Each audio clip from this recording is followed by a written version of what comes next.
Pourquoi pardonner quand on est blessé? Ou mieux, comment pardonner quand on est blessé?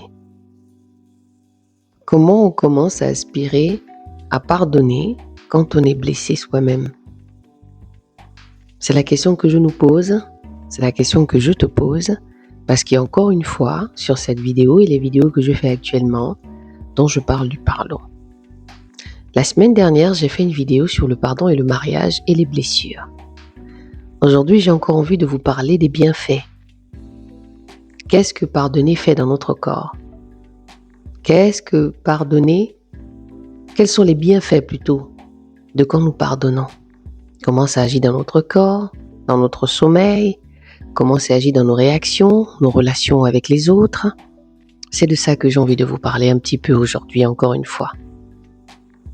Moi-même, je suis une ancienne femme battue. Je sais qu'est-ce que c'est les blessures émotionnelles. Et ici, je viens vous parler justement des blessures émotionnelles. Des blessures du passé, là où on n'a pas mis le doigt et on continue toujours à ruminer, mais on ne fait pas le travail. Mais le but ici, ce n'est pas de vous brutaliser non plus.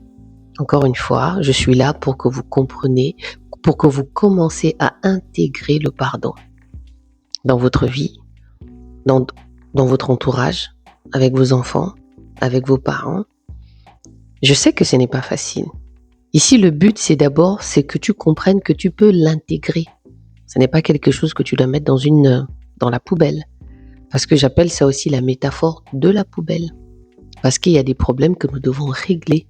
Et le pardon fait partie de ces problèmes-là que nous devons mettre sur le tapis, comme on dit, pour pouvoir se libérer. La plupart du temps, on dit que se pardonner, c'est nous qui nous libérons et ça nous fait du bien. Oui, mais comment on le fait? Et mon but à moi ici, ce n'est pas de vous incriminer ou bien de vous pousser à demander pardon juste comme ça, non. Tu as le droit de t'énerver, tu as le droit de prendre le recul, tu as le droit de dire que tu ne veux plus parler à qui que ce soit suite à cela.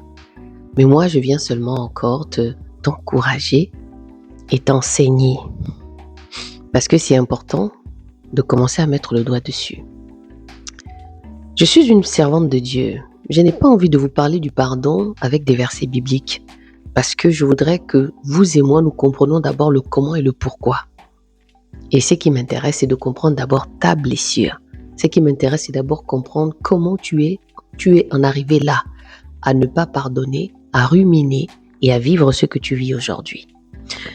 Ceci dit, je vais vous donner encore un petit peu les bienfaits du pardon. Les bienfaits du pardon, d'où des études qui nous montrent les bienfaits du pardon. Voici ce que montrent les études comme effet positif par rapport au pardon. Alors, le pardon ici, physiquement, elle va réduire la tension artérielle. Des participants avec un trait de pardon plus élevé montrent une meilleure récupération de la pression artérielle après un stress. La santé cardiaque. Santé cardiovasculaire améliorée quand on commence à pardonner et quand on commence à comprendre le processus du pardon. Santé cardiovasculaire améliorée, moins de risque de maladie du cœur chez ceux qui pardonnent. Meilleur sommeil. Pardonner aide à calmer la rumination mentale, ce qui améliore la qualité du sommeil. Réduction des symptômes physiques, fatigue, douleurs somatiques, moins de médicaments, meilleure plainte corporelle dans les...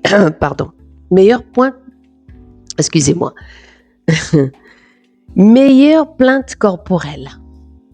Donc vous voyez que c'est hyper important de pardonner. C'est hyper important de faire justement ce processus du pardon. Moi, je suis là pour vous enseigner comment pardonner. Tu vas peut-être te marier, tu vas peut-être avoir des enfants, et je pense qu'il est temps que tu commences à vider cette poubelle du non-pardon. Je vous laisse laisser vos commentaires, et je vous dis à très vite.